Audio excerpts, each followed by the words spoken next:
Assalamualaikum warahmatullahi wabarakatuh. Alhamdulillahirrahmanirrahim.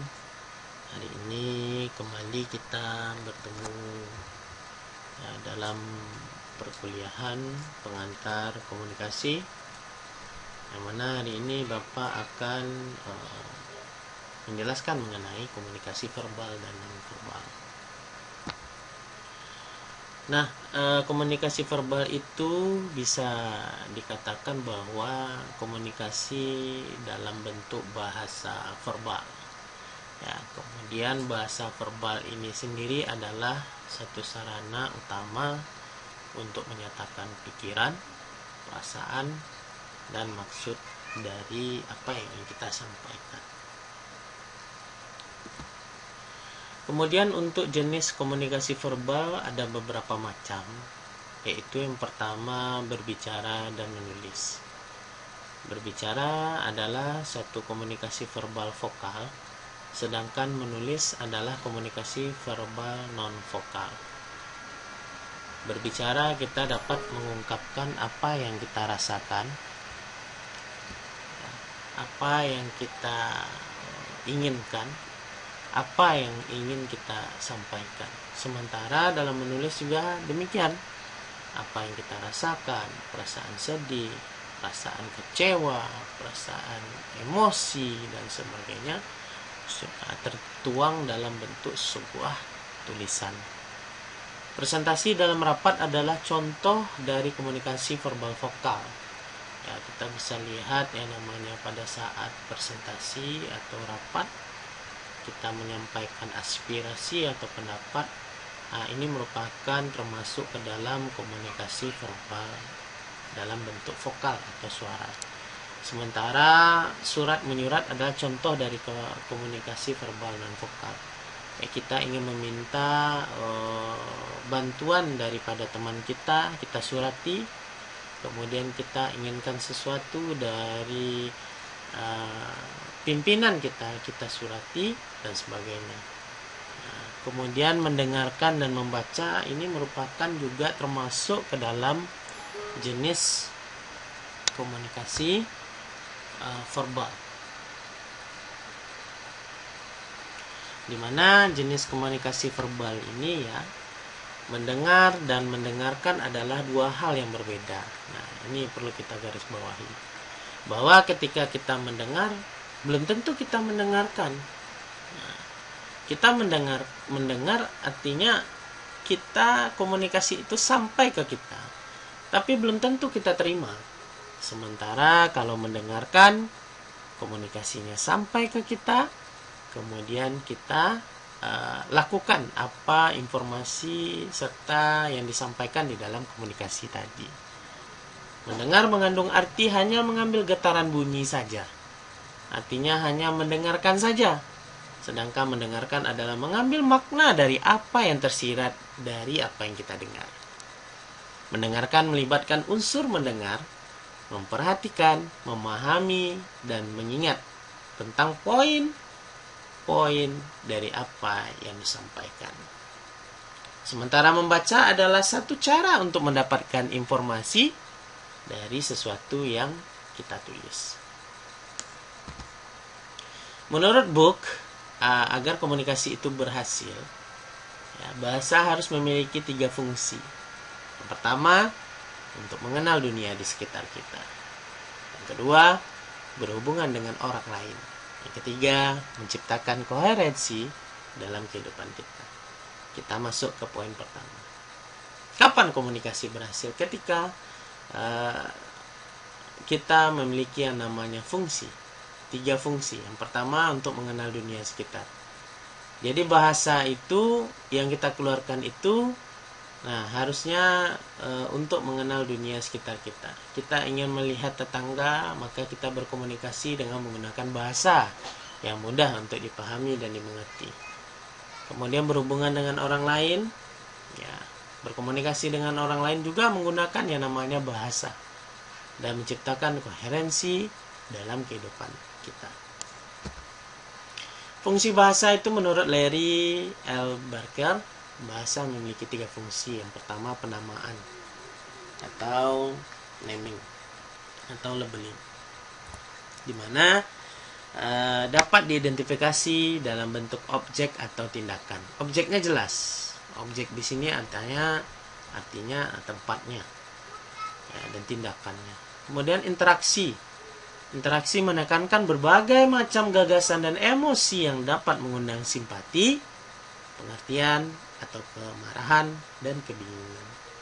Kemudian transmisi informasi itu disebut juga melalui bahasa informasi, dapat disampaikan kepada orang lain.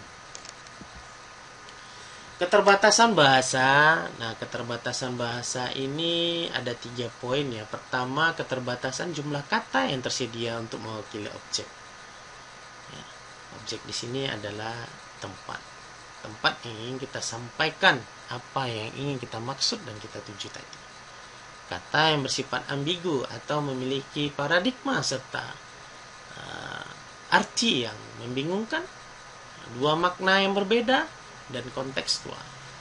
Kemudian kata-kata yang mengandung bias atau kiasan dalam bentuk satu budaya. Kerumitan makna kata itu bisa kita lihat pada bahasa daerah versus bahasa daerah. Contoh Minang dengan bahasa Tembilahan tentu berbeda. Kemudian bahasa daerah versus bahasa Indonesia.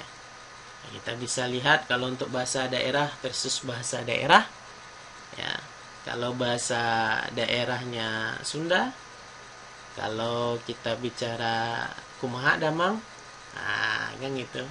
Kalau bahasa Minang apa kabar kini, seperti itu.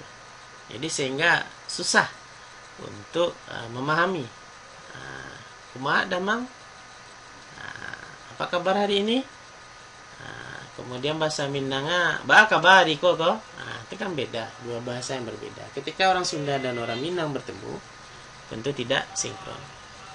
Yang kedua, bahasa daerah versus bahasa Indonesia. Onde mande pon yang kepalo, artinya potang lah mau diiko, lo kini lah mau diiko lo. Gitu.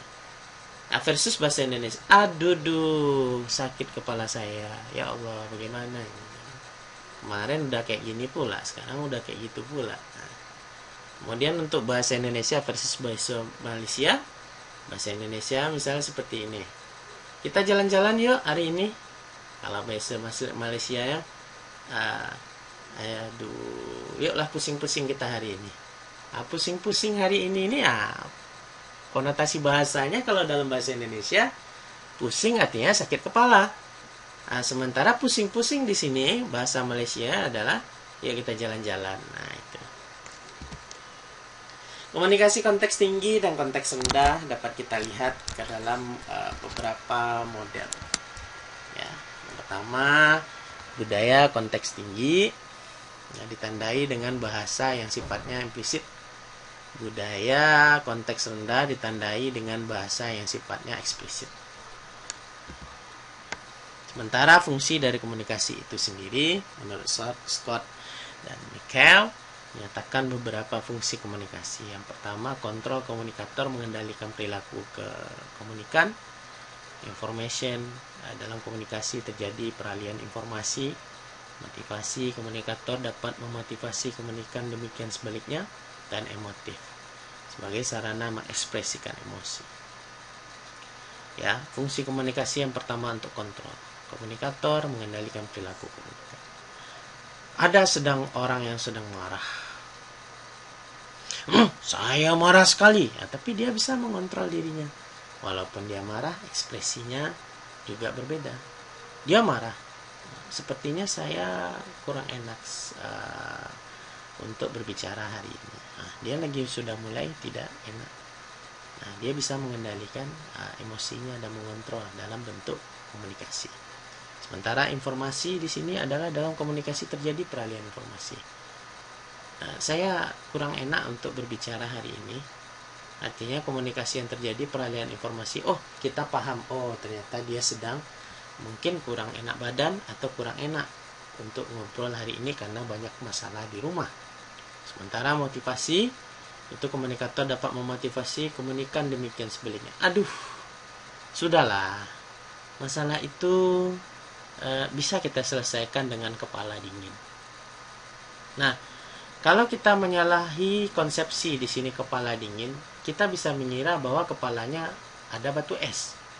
Nah, tapi di sini kepala dingin itu adalah berpikir dengan realistis, tenang, dan memiliki solusi untuk menyelesaikan dari masalah di saat tadi ketika kita memiliki ketenangan hati.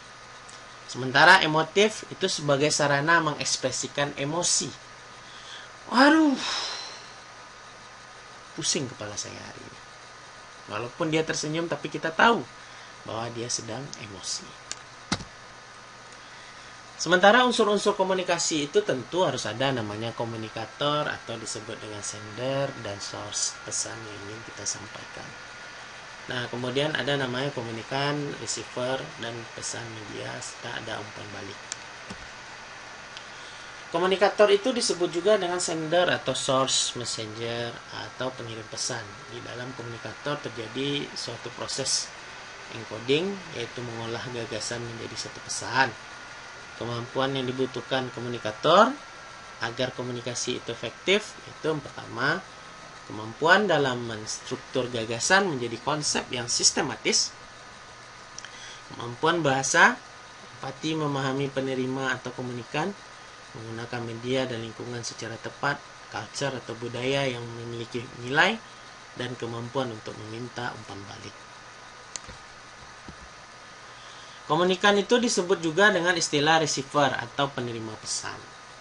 Jadi pada receiver itu terjadi proses decoding, yaitu mengolah pesan yang diterima. Hal yang dapat mempengaruhi keefektifan komunikasi pada komunikan adalah kemampuan bahasa. Ya, orang yang pandai dalam berbahasa, orang yang pandai dalam mengungkapkan informasi dalam sebuah bahasa. Nah, tentu akan menyampaikan sebuah informasi itu dengan tata letak yang baik. Sementara orang yang tidak pandai berbahasa ketemu dengan orang yang pandai berbahasa atau sama sekali tidak pandai juga dengan berbahasa, tentu akan terjadi yang namanya miskomunikasi. Menstrukturkan pesan yang diterimanya sehingga dapat dimengerti, karakter penerima pesan, interest dan pengetahuan tentang topik yang dipesankan, serta budaya dan nilai. Kondisi sebelumnya menyangkut karakter komunikator, karakter wataknya adalah keras, emosional, humoris, tentu mempunyai cara untuk memberikan penerimaan pesan yang berbeda. Sementara motif komunikator itu pengalaman dan komunikator itu sendiri, dan keinginan memberikan umpan balik dari apa yang telah disampaikan.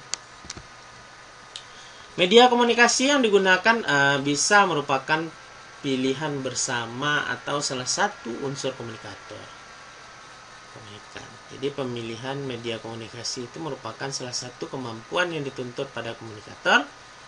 Ada beberapa media yang dapat digunakan sebagai media komunikasi, ya, seperti media visual, audio visual, tulis, gambar, pesan langsung dan tak langsung. Setiap media itu mempunyai karakter yang berbeda.